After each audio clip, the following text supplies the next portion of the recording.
দেশে ফিরেই বিমানবন্দরে আটক নিষিদ্ধ ছাত্রলীগ নেতা দল যাকে মনোনয়ন দেবেন তিনি যোগ্য হবেন বললেন রুমিন ফারহানা। শ্যামনগরে বিভেদ ভুলে ধানের শীষের পক্ষে গণজোয়ার সৃষ্টিতে ঐক্যের আহ্বান। প্রাথমিকের শিক্ষকদের নিয়ে হাসনাতের পোস্ট।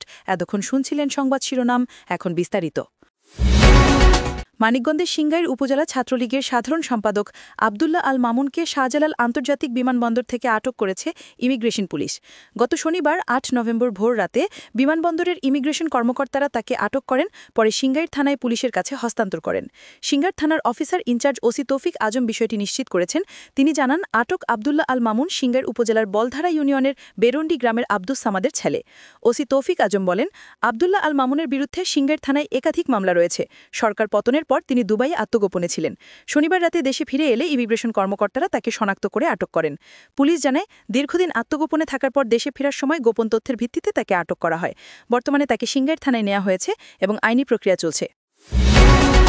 আগামী নির্বাচনে যোগ্য প্রার্থীকেই বিএনপি মনোনয়ন দেবে বলে মন্তব্য করেছেন দলটির নির্বাহী কমিটির সহ আন্তর্জাতিক বিষয়ক সম্পাদক ও সাবেক সংসদ সদস্য ব্যারিস্টার রুমিন ফারহানা। গত শনিবার ৮ নভেম্বর সন্ধ্যায় ব্রাহ্মণবাড়িয়া আশুগঞ্জ উপজেলার তারুয়া বালিকা উচ্চ বিদ্যালয় মাঠে বাংলাদেশ জাতীয়তাবাদী ওলামা দল আশুগঞ্জ উপজেলা শাখার সংবর্ধনা ও পরিচিতি সভা শেষে সাংবাদিকদের তিনি এ মন্তব্য করেন। রুমিন ফারহানা বলেন, অনেকগুলো আসনে এখনও প্রার্থী ঘোষণা করেনি বিএনপি।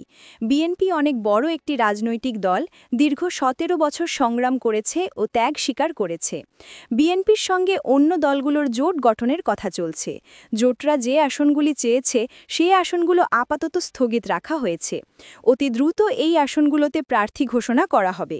তিনি বলেন, আমরা ১৭ বছর কষ্ট করেছি। ৩০০টি আসনেই আমরা দলের প্রার্থী চাই। দল যাকে মনোনয়ন দেবে নিশ্চয়ই তিনি যোগ্য হবেন। তবে একই সঙ্গে আমার নেতাকর্মীরা আমাকে যে অনুরোধ জানাবে তাদের প্রাণের দাবি আমার শুনতে হবে। বিএনপির এই নেতা বলেন, আমি জনগণের সঙ্গে ছিলাম, আছি ও থাকব। আজ আমি যে পর্যায়ে এসে দাঁড়িয়েছি তার পেছনে আমার জনগণের অক্লান্ত পরিশ্রম আছে। তাদের শ্রম রয়েছে, তাদের অর্থ ব্যয় রয়েছে। আমার নেতাকর্মীরা আমাকে যে সিদ্ধান্ত দেবে, আমার ভোটাররা যে সিদ্ধান্ত দেবে, আমার সরাইল আশুগঞ্জের জনগণ যে সিদ্ধান্ত দিবে তার সঙ্গে আমি থাকব। আশুগঞ্জ উপজেলা ওলামা দলের আহ্বায়ক গাজী মুফতি দেলোয়ার হোসেন বেলালীর সঞ্চালনায় বাংলাদেশ জাতীয়তাবাদী ওলামা দল আশুগঞ্জ উপজেলা শাখার সংবর্ধনা ও পরিচিতি সভায় সভাপতিত্ব করেন তারুয়া ইউনিয়ন বিএনপির সভাপতি মোহাম্মদ তোফাজ্জল হোসেন সাইমুল্লাহ। সভার উদ্বোধন করেন ব্রাহ্মণবাড়িয়া ওলামা দলের আহ্বায়ক মাওলানা ইশাক মিয়া।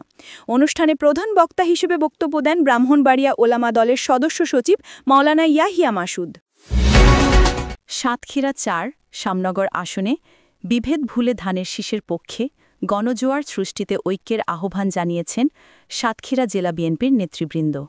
এ সময় তারা বিএনপি মনোনীত প্রার্থী ড মোহাম্মদ মনিরুজ্জামানকে জয়যুক্ত করে তৈরক রহমানের হাতকে শক্তিশালী করার আহ্বান জানান। গত শনিবার ৮ নভেম্বর বিকালে শ্যামনগর মাইক্রো বাস স্ট্যান্ডে বিপ্লব ও সংহতি দিবস উপলক্ষে অনুষ্ঠিত সমাবেশে নেতৃবৃন্দ এই আহ্বান জানান। সাতক্ষীরার শ্যামনগর উপজেলা ও পৌর বিএনপি আয়োজিত এই সমাবেশে প্রধান অতিথি হিসেবে বক্তব্য রাখেন সাতক্ষীরা জেলা বিএনপি আহ্বায়ক এইচ.এম. রহমতুল্লাহ পলাশ।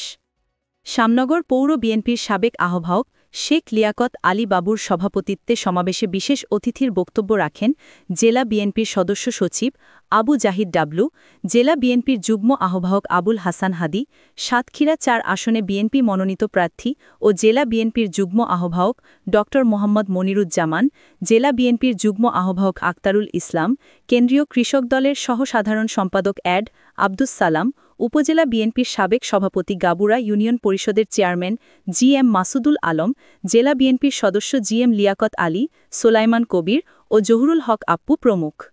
প্রধান অতিথির বক্তব্যে জেলা বিএনপি আহ্বায়ক রহমতুল্লাহ পলাশ বিপ্লব ও সংহতি দিবসের প্রেরণায় উজ্জীবিত হয়ে শহীদ প্রেসিডেন্ট জিয়াউর রহমানের ধানের শীষের পক্ষে আন্দোলনরত সরকারি প্রাথমিক বিদ্যালয়ের শিক্ষকদের পাশে থাকার ঘোষণা দিয়েছেন জাতীয় নাগরিক পার্টির এনসিপির দক্ষিণাঞ্চলের মুখ্য সংগঠক হাসনাত আবদুল্লাহ। শনিবার ৮ নভেম্বর রাত ৯টা ২৮ নিজের ফেসবুকে এ সংক্রান্ত পোস্ট দেন তিনি।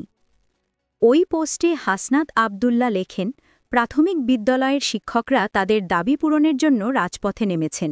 তাদের উপর পুলিশের হামলার আমি তীব্র নিন্দা জানাই।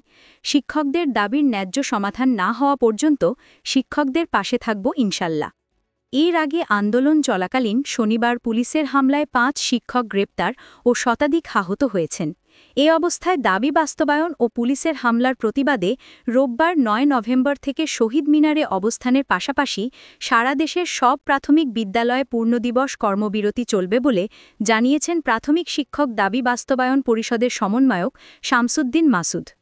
এ বিষয়ে বাংলাদেশ প্রাথমিক শিক্ষক সমিতির সভাপতি আবুল কাশেম বলেন, শান্তিপূর্ণ কর্মসূচিতে পুলিশ বর্বর হামলা চালিয়েছে এবং প্রাথমিক শিক্ষক দাবি বাস্তবায়ন পরিষদের সমন্বয়ক মোহাম্মদ মাহবুবুর রহমান সহ ৫ জনকে আটক করা হয়েছে। তিনি আরও বলেন, দাবি বাস্তবায়ন না হওয়া পর্যন্ত মাগুরা ২ আসন থেকে জাতীয় নাগরিক পার্টি এনসিপির মনোনয়ন প্রত্যাশী হিসেবে বিভিন্ন এলাকায় জনসংযোগ চালাচ্ছেন যুব ও ক্রীড়া উপদেষ্টা আসিফ মাহমুদ সজীব ভুঁইয়ার সাবেক সহকারী একান্ত সচিব এপিএস মোয়াজ্জেম হোসেন। গত শনিবার ৮ নভেম্বর আসনের শালিখা উপজেলার বুনোগাতি, আরপাড়া, গঙ্গারামপুর, পুলুম, নহাটা এবং মাগুরার বেরোইল পলিচসহ গত ২ দিনে অন্তত ১৫টি এলাকায় প্রচারণা চালিয়েছেন তিনি। এদিকে এনসিপি এখন পর্যন্ত মাগুরায় জেলা কমিটি গঠন করতে পারেনি। তবে দলটিতে অন্তর্ভুক্ত হতে চাওয়া একঝাঁক তরুণ কর্মী নিয়ে মোয়াজ্জেম হোসেন শুক্রবার থেকে তার প্রচারণা শুরু করেছেন। এ সময় তিনি সাধারণ মানুষের কাছে নিজেকে বৈষম্য বিরোধী ছাত্র আন্দোলনের কেন্দ্রীয় সমন্বয়ক পরিচয় দিয়ে নিজের ছবি সম্বলিত প্রচারপত্র ধরিয়ে দিয়ে এনসিপির দলীয় প্রতীক শাপলা কলির পক্ষে ভোট চান। মোয়াজ্জেম হোসেন গত ১ বছরে মাগুরা ২ নির্বাচনী এলাকায় বিভিন্ন বরাদ্দ এনে দেওয়ার কৃতিত্ব তুলে ধরেন। মোয়াজ্জেম হোসেন বলেন, মাগুরার জন্যে আমার আনা বরাদ্দ কাজের অধিকাংশই কাজ চলমান রয়েছে। তরুণ প্রজন্মের একজন হিসেবে আমাকে শাপলা কলি মার্কায় ভোট দিয়ে নির্বাচিত করলে এলাকার সার্বিক উন্নয়নের পাশাপাশি সাধারণ মানুষকে সেবা করার সুযোগ পাব। এর আগে মোয়াজ্জেম হোসেনের বিরুদ্ধে তদবির বাণিজ্যের অভিযোগ তুলে গণমাধ্যমে প্রতিবেদন প্রকাশের পর সামাজিক মাধ্যমেও নানা আলোচনা হয়। সেই আলোচনার মধ্যেই প্রজ্ঞাপন দিয়ে তাকে অব্যাহতির কথা জানানো হয়।